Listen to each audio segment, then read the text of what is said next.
Hello world, I'm LJ and this is LJ Goes Sweden.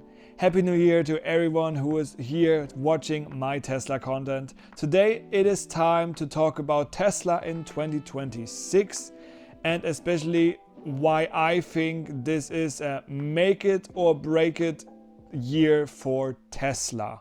If you know the schedule from Tesla, there have been a lot of delays, there has been a lot of things that Tesla promises and pushes a bit further back, but this year is the year where a lot of these delayed promises and also newly made promises is about to take place. The big question first of all is of course how many of the set goals that I'm going to talk about right now are going to be achievable by the end of this year, and are they really affecting Tesla as Elon Musk and maybe other higher up people really hope for.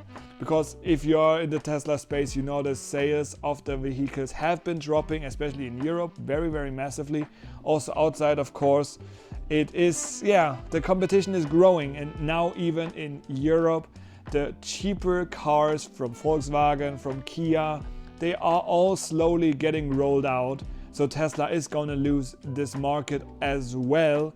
And Tesla has made it clear they don't want to be just a normal car manufacturer, which is fully fine, but this year they have to prove that they are also capable of making money outside of the consumer vehicle business. Let's talk about the first big thing here, which is the Tesla semi-truck. And this one is, in my opinion, one of my biggest hopes for Tesla, because the truck itself looks kind of cool. They have redesigned the fascia of the vehicle, that you also have a light bar, and based on what is known so far, DHL and the other customers that did some trial runs, they were pretty convinced that this is a good solution for the last few hundred miles of delivery. Of course not east to west coast driving. I am convinced that this semi-truck can be very, very useful. However, where is the infrastructure for the mega chargers for those semi-trucks? Of course, in the end, it seems all very wonderful if you can charge the truck within exactly the time frame where the drivers have to make a pause anyway. However, if it takes longer, then of course it's a loss for the company that is using the trucks. So it's gonna be interesting here for the charging situation. Maybe they're gonna put those chargers at the customers in the beginning so that they really can do short distance, only less than one full battery charge. But if they go further, then they really have to start building an infrastructure for the trucks. But for me, this is still a very, very promising thing. I hope they really go into production this year. Would be very cool to see them on the roads, not only in the US, but also in Europe. But of course, I don't expect anything outside of the US for this year regarding the semi-truck. And then let's talk about autonomy and everything that is related to this. First of all, let's talk about the robotaxi service, the cybercab, unsupervised force of driving, because it's all related to each other in a certain way. So Elon Musk has announced that the cybercab production starts in April, let's say first half of this year. And okay, they're gonna start producing these cars, but as long as they don't have any approval for unsupervised force of driving, there will be no chance, in my opinion, that these cars are legally allowed to drive around outside, unless they still have someone supervising each individual car, so one person remotely per cybercab. And that is that big gamble that I say is the make it or break it, because if they really fail on doing the unsupervised, then all those cybercabs without steering wheel at least are basically useless. And I still have the feeling that they're gonna produce them also with some kind of steering wheel which can be removed later on. But even there, if you put someone in the driver's seat or even on the passenger seat, you only have a car that drives around one person. So this is still very, very inconvenient. I really don't know if this is gonna happen this year. Of course, there are some discussions now in the US where they want to talk about how many cars a company can produce without like the classic traditional steering wheel and pedals. It's gonna be interesting. In my opinion, to be honest, I don't think we're gonna see unsupervised full self-driving in the whole US by the end of the year. Maybe in individual like parts of certain cities like Waymo is doing.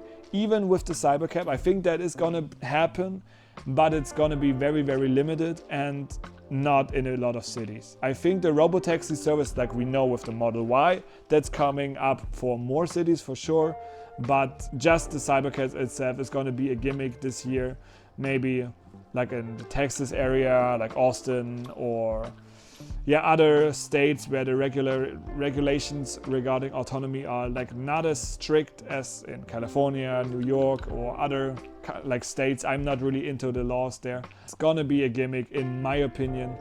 But talking about something else that is related to driving autonomously is the discussion regarding supervised full self-driving in Europe. In February, there's going to be the discussion if full self-driving will be allowed in a supervised state in the Netherlands.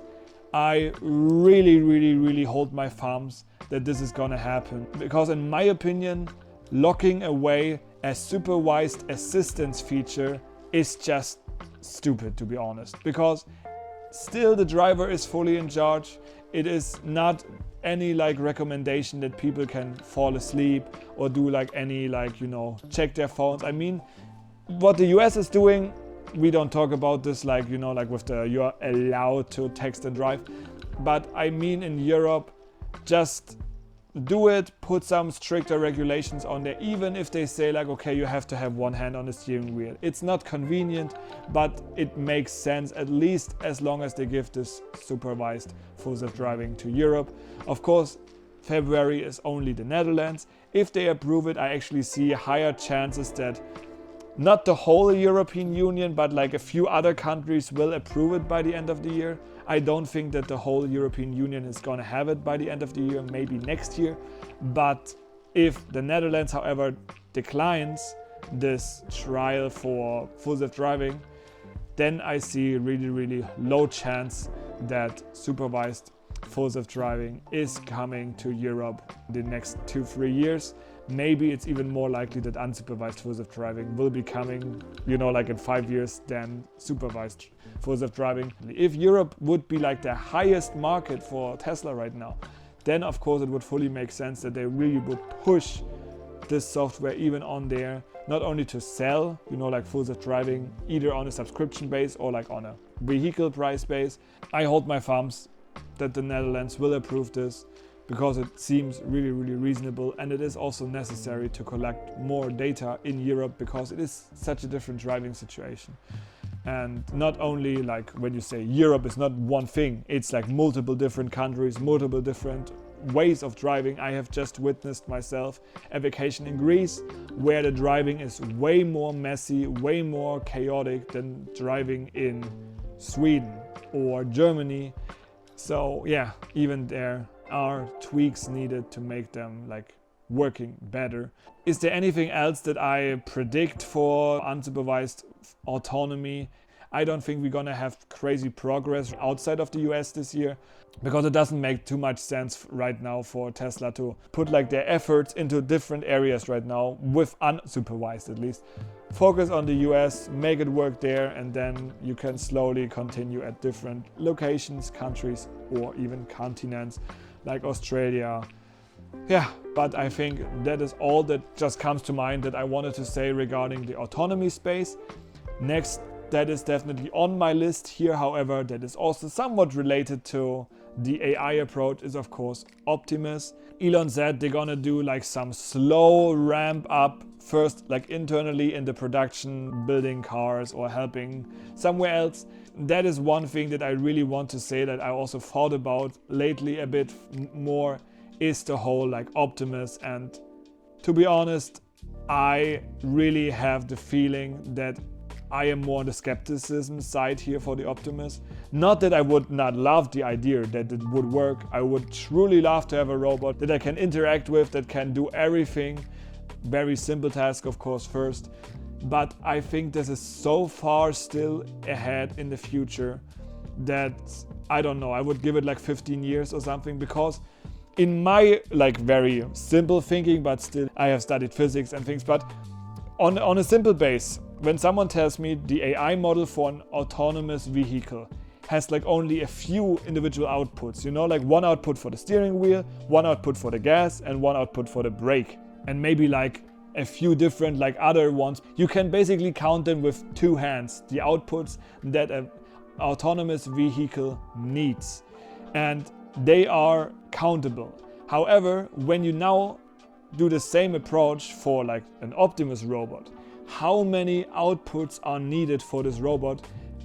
I cannot even imagine how many outputs there are, because there are so many different like, you know, motors for the fingers itself already, for the movement, walking, running. Then you also have to talk.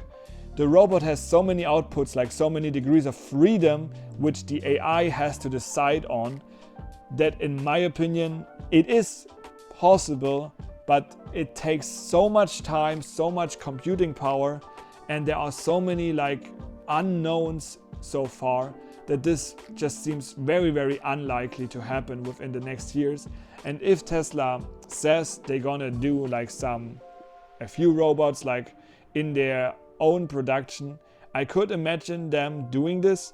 However, I think it's only gonna be like specific Optimus robots trained on one specific task, because that's the other important thing that you have to keep in mind here.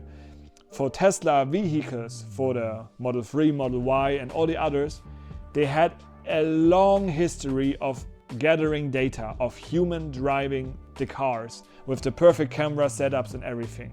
However, for an Optimus robot, there is no such easy way. You cannot just tell like a normal person, hey, put on my suit with all the cameras and then do your normal workday, because, you know, there's no advantage. Why would a person willingly put on a suit besides like knowing I will do it for the Optimus? With the cars, you always bought the car because it gave you a lot of advantages, not only because it was a car, but it was also a lot of fun driving around. It felt like huge software advantage. So you had a lot of reasons to drive a Tesla, but there is no possible reason for you to put a suit on to play robot basically. And that is the thing that I think makes this even more difficult, to gather a lot of data to really train an AI on being capable of doing everything. So that is why I don't believe that the Optimus robot is a reality in this decade for sure. Maybe not even in the next decade, if we really think about this all-in-one robot. If we, however, specify on a consumer market and, for example, say, okay, you can buy one Optimus that is capable of like doing your laundry. You buy one Optimus that is capable of doing your dishes. You buy one Optimus that is capable of like carrying your groceries. But it has to be 3 different Optimus running like different models. That makes sense for me, but not all in one. Yeah, and I think that is what I can say about the robot. Now we have some other minor stuff that Tesla is going to release in 2026. For example, we have the Model YL, which is rumored to be like starting production in Berlin this year. I don't really think that this car is gonna be like too crazy, like pushing up the car sales, because it's just a longer Model Y, which of course has some advantages because it is more space. I don't know what to expect from this vehicle. In Europe it's going to be interesting, but I don't expect too much. My hopes are still very, very high that the Cybercab is getting released with a steering wheel and with pedals for the international markets for a price that is between $25,000 to $30,000, because that would still make this car at least sellable. But if Tesla is really like very, you know, like one way thinking here, then they won't do it. But I really hope that there are people with some common sense that say, hey, we now have the production line. We cannot use them without steering wheels so far, and at least sell them to people to get some money back for the investments that they need to make them autonomous. I mean, in my opinion, this makes truly sense. But what else is on the list? Well, there is one last thing that we at least gonna get announced maybe by this year, and that is the Tesla Roadster. Of course, Elon said that this car is still like years away from serial production, but at least it would be kind of cool to see what they really have been working on, if they even have been working on anything, because of course this is like a running gag. Where is the Tesla Roadster, you know? So we have to see. In my opinion, it is a lot of things that happen this year that decide Tesla's future. Will they make enough money with their semi-trucks? Will they make enough money with their vehicles that are decreasing? Maybe we will get to like a minimum now that is not like decreasing further. We have to see. However, like I said, competition is not sleeping. All the other brands, I don't even have to specify, are getting better and better with their electric vehicles as well. So it's gonna be tough, because yes, Tesla's software is still, in my opinion, a unique selling point. However, the software of others are also getting better and better, and the cars itself from the others are maybe already even better than Tesla. Yeah, there you have it. What do you guys think about Tesla's future in 2026? Will they make it or will they break it? Let me know in the comments down below what you think. And else, there's only one thing left to say. Feel free to support me in case you need a Tesla by using my referral link right up there. It's a new year, of course. Not only do you give me some Tesla incentives, most likely some free supercharging kilometers, but also you can get yourself free supercharging kilometers or a few $1,000s, euros in discount, depending on which model you're choosing, or you get some full self-driving, which I would also love to have, like I always say. And if you're not in need of a Tesla, feel free to check out the QR code right down there to buy me a coffee. I would be very, very happy for everyone doing this. Of course, I will mention every person that is doing so at the end of the video. Thank you very much. And now, have a wonderful day, guys. Enjoy your next week. May this be a good year for Tesla. We have to see if the gamble plays out. But until then, have a good one. See you in the next video. Bye bye.